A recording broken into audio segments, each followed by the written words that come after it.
The madness continues. Liverpool are going from no strikers to 2, and this could change everything for Arne Slot. I'm going to be breaking down 3 ways that he may look to use Alexander Isak at Liverpool next season. So, how does Slot get the best from Isak, Ekitike, Wirtz and Salah all at once? So this was Isak's heat map last season, and it actually exposes a bit of a myth about him.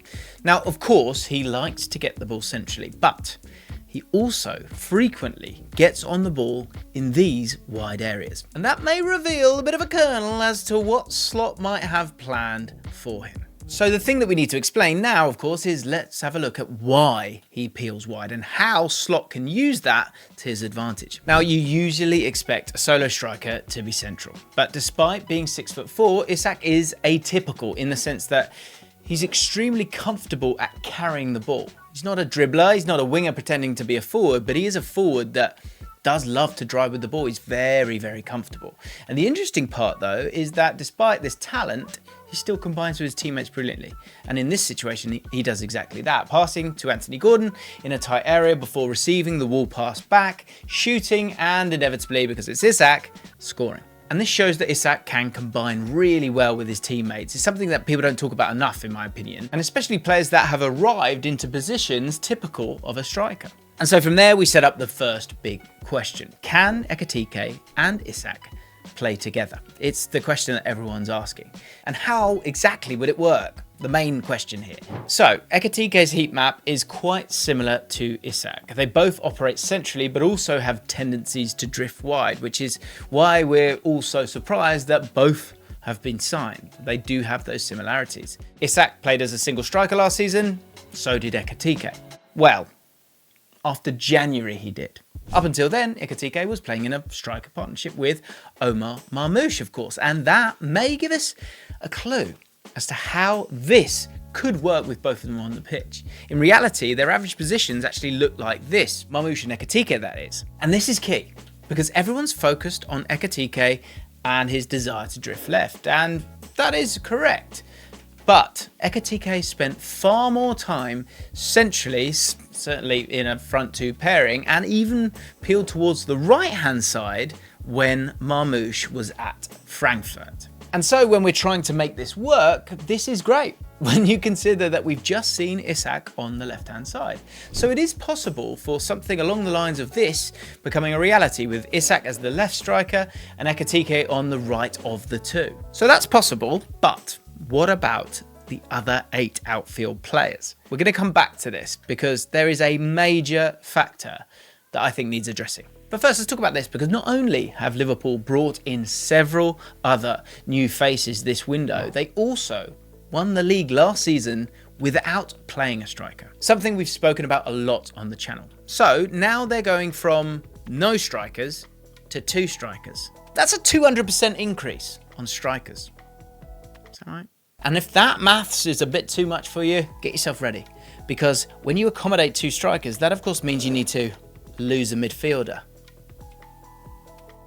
So let's base the next tactic on last season, shall we? Which could look a little something like this. So there are some problems here. Liverpool haven't bought like-for-like replacements in some key areas. Frimpong, for example, is a player who naturally wants to start high and be direct in his off-the-ball movement, meaning the back 4 instantly changes to become asymmetric, resulting in Salah moving inside and operating along the same line as Isak. And therefore Frimpong and JaackMaate would hold the width. Gravenberch and McAllister would remain in that double pivot, and the back 4 becomes a back 3, and then there's Florian Wirtz. Because for £100 million in any other window, he would understandably be the marquee signing to build the team around. But in 2025, we're living in a crazy world where this doesn't seem to occur. And we had him as a central 10 there. But for Leverkusen, he played as a left-sided 10, and that's something that his heat map very clearly shows.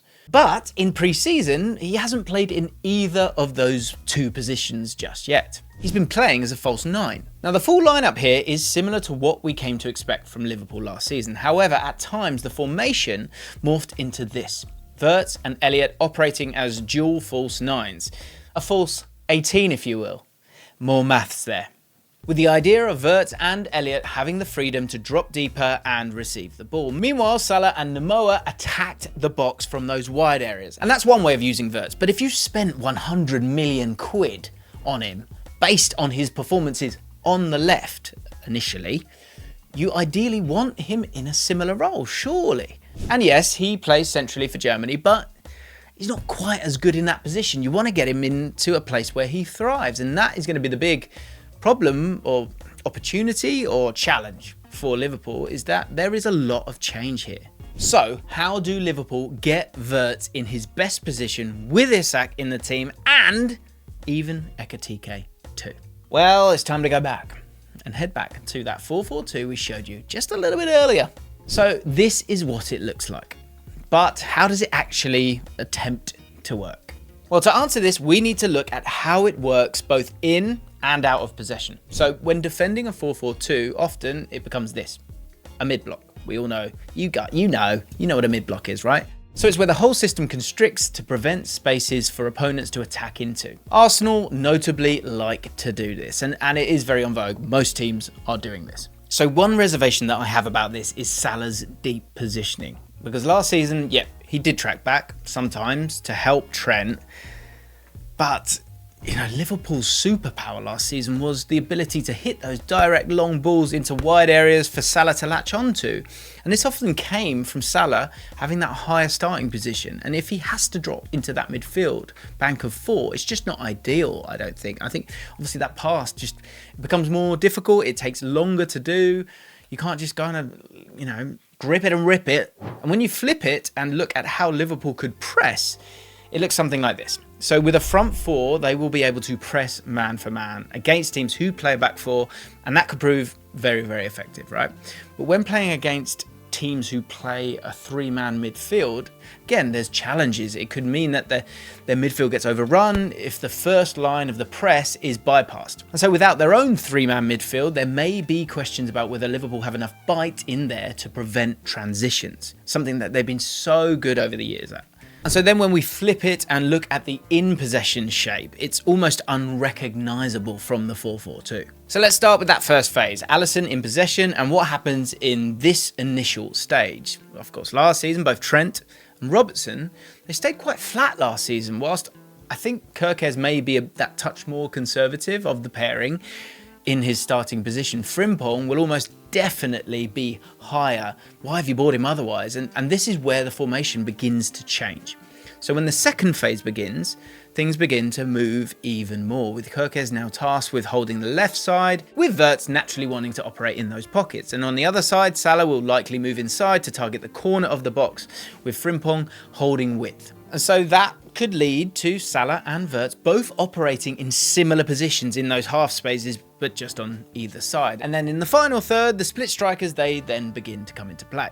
When Wirtz is in possession, he's going to have so much movement in front of him to work with, whilst also having that lateral pass to Salah available. And when Salah has the ball, it could be slightly different. Frimpong he's always going to make those sort of penetrative winger-esque runs into the box, meaning that the little reverse ball could be played to him, as well as those lovely crosses that he's been able to perfect over the last 12 months and has led to so many assists and goals. He could also use Ekitike as a backboard to utilise an in-swinging cross to Isak at the back post, although that does feel like someone who's just kind of in the way in terms of Ekitike being that, so I'm not sure if that would be utilised or would work. The thing is this, when you zoom out, does this all look just a little bit too gung-ho? Too many square pegs in round holes, or is it just so good that it has to work? That is my question to you. Let me know your thoughts in the comments down below. I'm truly, truly fascinated. And for a full breakdown on Ekitike